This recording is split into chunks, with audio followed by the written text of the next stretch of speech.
65-ci sualın həllinə baxaq. D funksiyası verilib və biz burada F1 ABC eyni zamanda F2 ABC-ni hesablamalıyıq. X-in qiyməti ən sonda verilib.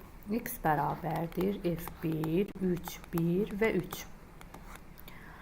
Yəni A-nın qiyməti 3, B-nin qiyməti 1, C-nin qiyməti isə 3-ə bərabərdir. F1 birinci defdə olduğu üçün gətirib biz buradan birinci defdən istifadə edib X-i tapa bilərik. If şərtinə baxırıq. Deyirik 3 böyükdür 1 and 1 böyükdür 3.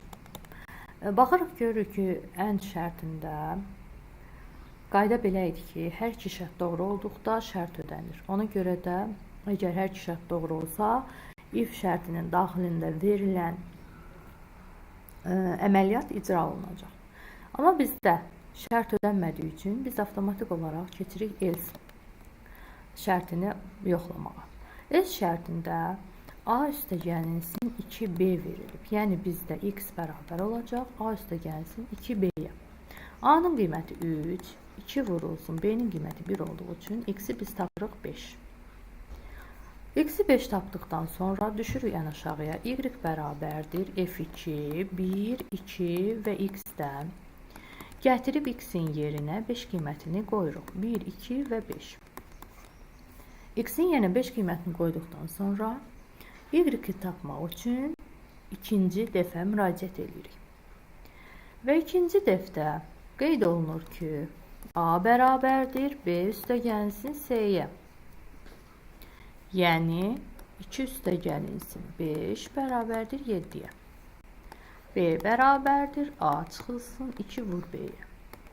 Yəni 7 çıxılsın 2 vur 2 bərabərdir 3-ə. Artıq A-nın yeni qiymətini 7, B-nin yeni qiymətini 3 aldıq. Return hissəsində A üstəgəl B üstəgəlinsin F1 A, B, C verilib. A-nın qiyməti 7, B-nin qiyməti 3 və F1-də artıq A-nın və B-nin yeni qiymətlərini yazmalıyıq. 7, 3, C-nin qiyməti isə 5 idi. 7, 3, 5-i tapmaq üçün yenidən birinci dəfə müraciət edirik. Burada qeyd edeyim. F1, 7, 3 və 5. Birinci dəfə müraciət edəndə 7 böyükdür 3-dən. Bu hissə doğru and 3 böyükdür 5-dən. Bu hissə, baxın bu hissə yoxlayırıq və bu hissə birinci hissə doğru, ikinci hissə yanlış olur.